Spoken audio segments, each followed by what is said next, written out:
The deep sea is vast, dark, and nearly freezing cold.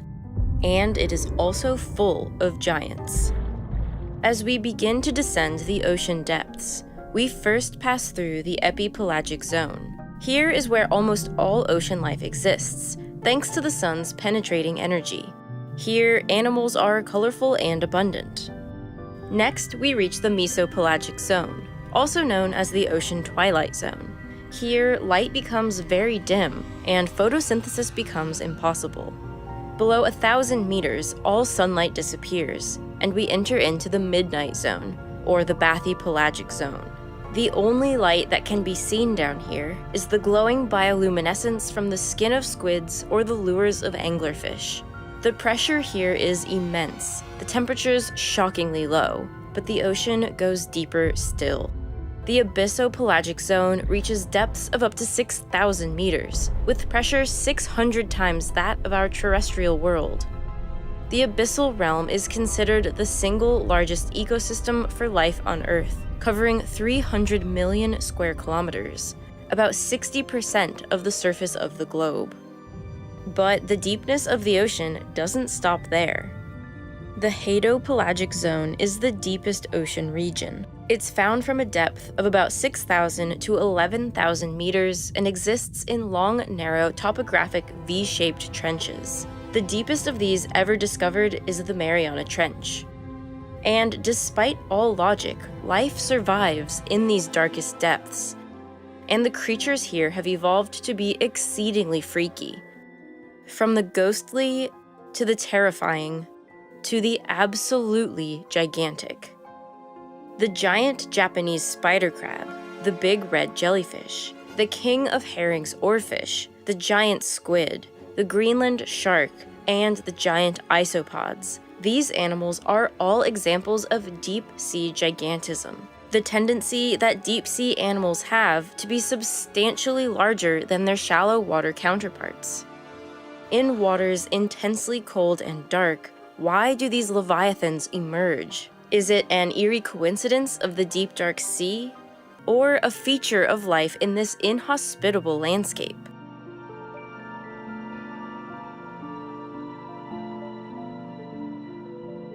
Below 400 meters, food becomes quite scarce in the ocean. As sunlight tapers off, photosynthetic algae and plankton disappear too. And without this crucial part of the food chain, life gets markedly harder for deep-sea animals. Instead, most of them have to rely on detritus that rains down from shallower waters, a phenomenon called marine snow. Marine snow is mainly composed of dead plankton, fecal pellets, and bits of rotting corpses that fall to the sea floor as fine particles. Some animals rely directly and completely on marine snow. The vampire squid, for example, has special adaptations to help them better catch and eat the falling particles. Two long filaments extend from their bodies to capture any that drifts past them in their habitat 900 meters deep. Marine snow is the backbone for all life in the deep, but it can't support a great deal of biomass.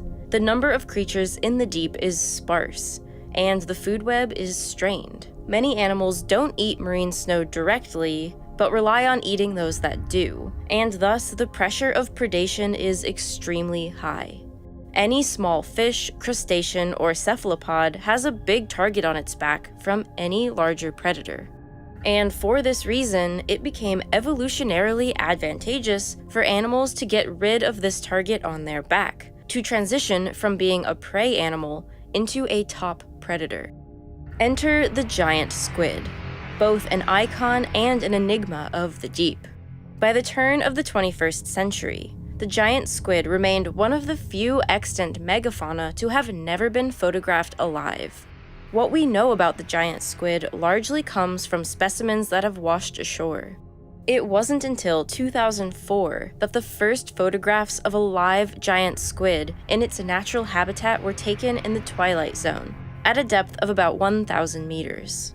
And while we may not know much about these mysterious creatures, we do know that they are huge. The largest individual ever found was 13 meters long, as long as a school bus, and weighing 275 kilograms. Compared to the majority of squid, which are no more than 60 centimeters long, these giants are truly exceptional. Scientists believe that by having such a tremendous size, they're left with few predators, and allows them to comfortably prey on deep-sea fish and other squid species, which they grab with their two extremely long tentacles.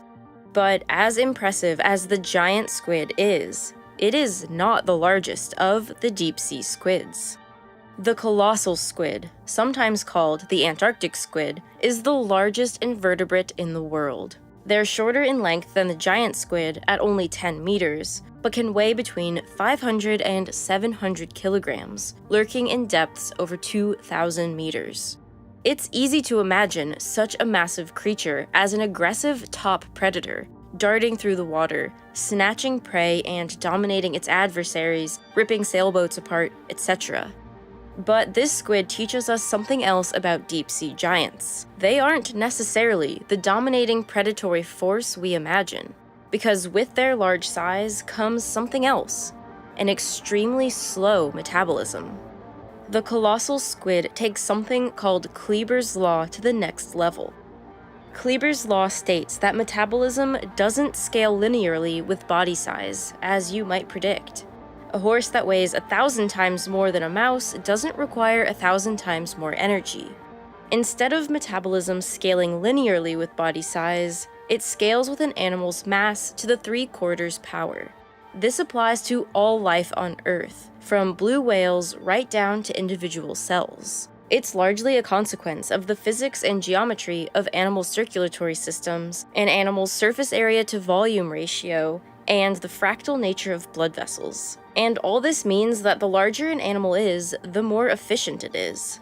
And the colossal squid seems to be exceedingly efficient.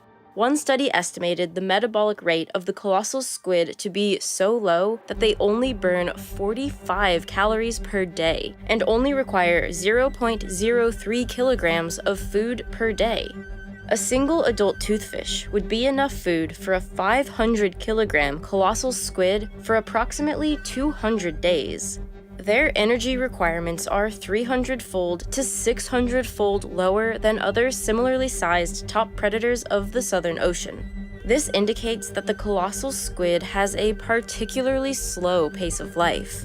It doesn't chase down its prey in epic battles like we might imagine. Instead, it sits and waits for prey to unwittingly approach, then uses the hooks on its arms and tentacles to ensnare it. This opportunistic lifestyle also makes sense, because in water so deep, visual predation would be nearly impossible due to extremely limited visibility. The colossal squid does have the largest eyes of any animal in the world, up to 30 centimeters wide, but scientists believe these eyes are not for catching prey, but for detecting and avoiding predators. Not many creatures could hunt a squid so large, but a select few can, most notably sperm whales. Food scarcity and predator avoidance are some of the major pressures for deep-sea animals to grow so large and have such slow metabolisms, but they are not the only pressures. The deep, cold water itself forces such gigantism to occur. Bergman's rule states that animals found in cold environments will be larger than those found in warm environments. This rule, however, has historically only been found to be definitively true for endotherms, the warm-blooded animals like birds and mammals. Does this trend also apply to ectotherms, the squids, crabs, and isopods that inhabit the deep? It's a surprisingly controversial area of science, but it's clear that certain species of ectotherm are indeed larger at colder temperatures.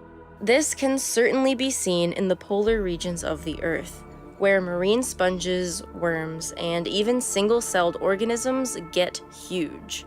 And where the water's deep and polar, there's one of the strangest giants of them all. The Greenland shark is the largest fish in the Arctic Ocean, and one of the largest sharks on Earth, 7 meters long and weighing as much as 1,400 kilograms. It lives at depths over 2,000 meters, where the water temperature is between -2 and 7 degrees Celsius. It's the only shark that can withstand the cold waters of the Arctic year-round. And this extremely cold environment has caused this shark to not just be huge, but ancient. Greenland sharks are the longest living vertebrates in the world, so old that there are likely individuals swimming in the sea that were alive before Christopher Columbus voyaged to the Americas, before Michelangelo painted the Sistine Chapel, while the Aztec and Incan empires were still thriving. Scientists estimate their average lifespan to be at least 272 years, with some individuals living perhaps well over 500 years. Inside the shark's eyes, there are proteins that form before birth that are then covered by many layers of the lens of the eye. These proteins do not degrade with age, so by carbon dating them, scientists can roughly determine the age of the shark. One 5-meter female was assessed to be between 272 and 512 years old. These sharks don't even reach reproductive age until around 150 years old. Their astoundingly long life can be attributed to their exceedingly low metabolism, much like the colossal squid. And just like the colossal squid, they are extremely slow and opportunistic feeders. They eat some fish and squid and scavenge any carcass they can find. Their stomach contents have even included polar bears, horses, and reindeer. Just like the giant squids, they too would struggle to spot and chase prey in the pitch-black waters. But even if the water wasn't so dark, the sharks still couldn't see, because a particular crustacean constantly latches onto their eyeballs, damaging them to the point of total blindness. The thought of drifting along in -2-degree pitch-black water for 500 years with crustaceans attached to your eyeballs gives me heebie-jeebies of the highest order. The animals we've discussed so far are certainly strange, incredible, and even creepy. But we've only gone as deep as the meso and bathypelagic zones, 200 to 4,000 meters down. The ocean goes deeper still, and reveals one of the most extreme cases of deep-sea gigantism ever discovered. In the Hadal Trenches, 6,000 to 11,000 meters deep, the temperature varies between 1 and 4 degrees Celsius. There is no light, and the pressure can reach levels 1,100 times that of the surface. Here, the marine snow that gives life to most of the deep barely trickles down. 90% of it never reaches past the twilight zone. At these depths, it seems like life should be impossible, but instead, the deeper you go, the more you'll find colossal amphipods crawling along the bottom. Shallow water amphipods are usually around 5 millimeters to 20 millimeters in length, but these deep water behemoths can grow up to 34 centimeters long. Something that's often the size of a gnat at these depths is the size of a guinea pig. Alicella gigantea is known as the supergiant amphipod and is the largest amphipod ever discovered. Their gigantism is similar to that of the giant isopods that can measure up to 50 centimeters long. Their roly-poly cousins you might find in your garden are a mere 6 millimeters long. These amphipods and isopods are scavengers and detrivores, eating any decomposing material they can find, and their large body size may help them store as much food and energy as possible when they can find it. Relatably, when giant isopods find a significant food source, they gorge themselves to the point of compromising their locomotive ability. By doing this, they can survive long periods of famine. Giant isopods have been known to survive over 5 years without food in captivity. Their large body size also allows them to travel greater distances in search of their next meal. Another reason for their huge body size might have to do with the viscosity of the water at such depths and cold temperatures. Down there, water would feel thicker than water at the surface. Larger body size may give these deep-sea invertebrates a respiratory advantage that helps them overcome the larger viscous forces in the water. But even with all these factors, it's still hard to comprehend how there could be enough food at these depths to support these giants. But recently, researchers discovered that some of these creatures might be feeding on an entirely unexpected food source. One hadal amphipod, Hierondelia gigas, was found to have a unique cellulase enzyme, one that seemed like its purpose was to break down plant matter. This was surprising, because absolutely zero plant life can live in the hadal depths, and the amphipods wouldn't need this enzyme to digest bits of algae in the form of marine snow. Yet, when scientists tested the enzyme, it converted sawdust and wood pulp directly into glucose. And on top of this, its enzymatic activity increased under high hydrostatic pressure. The higher the pressure, the faster and more efficiently the enzyme could digest cellulose. There may be no plants living in the hadal zone, but on occasion, large pieces of driftwood will sink all the way to the bottom of the deepest parts of the sea.